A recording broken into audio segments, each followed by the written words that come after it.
Hello दोस्तों, आज इस वीडियो में हम किलोग्राम के बारे में सीखने वाले हैं। जैसे कि अगर आप बाजार वगैरह जाते हो तो वहां पर अगर कभी कहा जाए कि 1 किलोग्राम, आधा किलो, 1 पाव, सवा किलो, कुछ इस तरह की मात्राएं आ जाती है ना, तो अक्सर हम कंफ्यूजन में पड़ जाते हैं। तो अगर आप इस वीडियो को पूरा लास्ट तक देखोगे ना, तो 1 किलोग्राम का मतलब कितना ग्राम होता है, आधा किलोग्राम का मतलब कितना ग्राम होता है, 1 पाव का मतलब कितना ग्राम होता है, इस तरह की सभी मात्राओं को काफी आसानी से सीख जाओगे। तो चलिए इस वीडियो को शुरू करते हैं। देखो, सबसे पहले हमारे पास में है 1 किलोग्राम। 1 किलोग्राम का मतलब कितना ग्राम होता है? 1 किलोग्राम का मतलब होता है 1000 ग्राम। तो हम यहाँ पर लिखेंगे 1000 ग्राम। ठीक है, ये हो गया 1 किलोग्राम का मतलब। इसी प्रकार से देखो, यहाँ पर है आधा किलो। आधा किलो का मतलब कितना ग्राम होगा ना? आधा किलो का मतलब होगा 500 ग्राम। तो हमने यहाँ पर लिखा 500 ग्राम। ठीक है, इसी प्रकार से देखो यहाँ पर अगले ये को, अगला में क्या है ना, अगला में है 1 पाव। 1 पाव का मतलब कितना ग्राम होगा? 1 पाव का मतलब होता है 250 ग्राम। 250 को हम 250 भी कहते हैं। ठीक है, तो हमने यहाँ पर लिखा 250, यानी कि 250 ग्राम 1 पाव का मतलब होता है। ठीक है, इसी प्रकार से यहां पर जरा ध्यान से देखना। देखो, लिखा गया है सवा किलो। देखो, 1 पाव नहीं है, यह है सवा किलो। सवा किलो का मतलब क्या होता है पता है? सवा किलो का मतलब होता है 1 किलो। सबसे पहले हम लिखेंगे, यानी कि ये 1 किलो से ज्यादा होता है सवा किलो। ठीक है, 1 किलो 250 ग्राम। सवा किलो का मतलब होता है 1 किलो 250 ग्राम। ठीक है, इसी प्रकार से देखो यहां पर लिखा गया है पौने किलो। देखो, सवा और पौने में अंतर होता है। ठीक है, पौने का मतलब होता है जो 1 किलो से कम हो। कितना कम हो ना? 250 ग्राम कम हो। जैसे कि सवा किलो का मतलब 1 किलो से ज्यादा।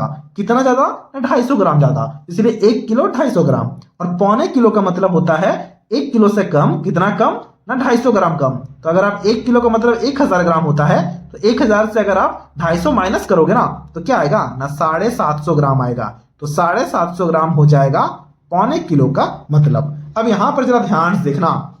देखो, यहां पर लिखा गया है 2.5 किलो। 2.5 किलो का मतलब क्या होता है? कई सारे बच्चे इस बात पर बहुत ही ज्यादा कंफ्यूज कर बैठते हैं कि 2.5 और 1.5। देखो, 2.5 का मतलब होता है 2 और 500।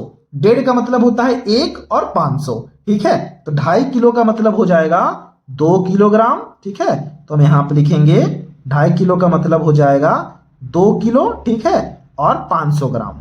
तो हमने यहां पर लिखा 2 किलो 500 ग्राम। इसी प्रकार से यहां पर देखो 1.5 किलो लिखा गया है। 1.5 किलो का मतलब होगा 1 किलोग्राम। ठीक है, तो हमने यहां पर लिखा 1.5 के लिए 1 किलोग्राम और 500 ग्राम, मतलब ये 1 किलोग्राम से ज्यादा है। कितना ज्यादा है ना? 500 ग्राम ज्यादा है। इसी प्रकार से यहां पर देखो लिखा गया है एक और मात्रा है, वो है पौने 2 किलो। अब पौने किलो का मतलब होता है कितना बताओ? पौने किलो का मतलब होता है 750 ग्राम। तो पौने 2 किलो का मतलब क्या होगा? देखो, पौने किलो का मतलब 1 किलो से 250 ग्राम कम। तो पौने 2 किलो का मतलब 2 किलो से 250 ग्राम कम। तो 2 किलो से 250 ग्राम कम कितना होगा? सबसे पहले 1 किलो होगा। ठीक है, और 2 किलो से 250 ग्राम कम मतलब 1 किलो 750 ग्राम।